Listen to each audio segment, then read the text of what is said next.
L'objectif est clair. Nous vivons dans un système néocolonial qui ne dit pas son nom.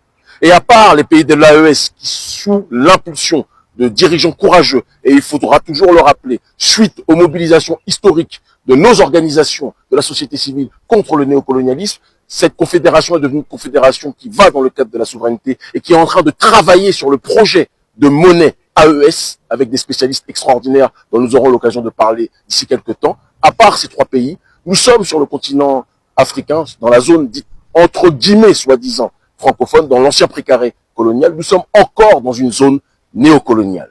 Certains dirigeants se présentent comme les champions du développement. Des gens comme Alassane Dramane Ouattara, des gens comme Patrice Talon. Pourtant, il ne peut pas avoir de développement sur du sable mouvant. On ne peut pas parler de développement quand vous n'avez pas la souveraineté politique. On ne peut pas parler de souveraineté politique si vous n'avez pas la souveraineté monétaire. La souveraineté monétaire est à la base, est à la racine du système d'exploitation que nous connaissons.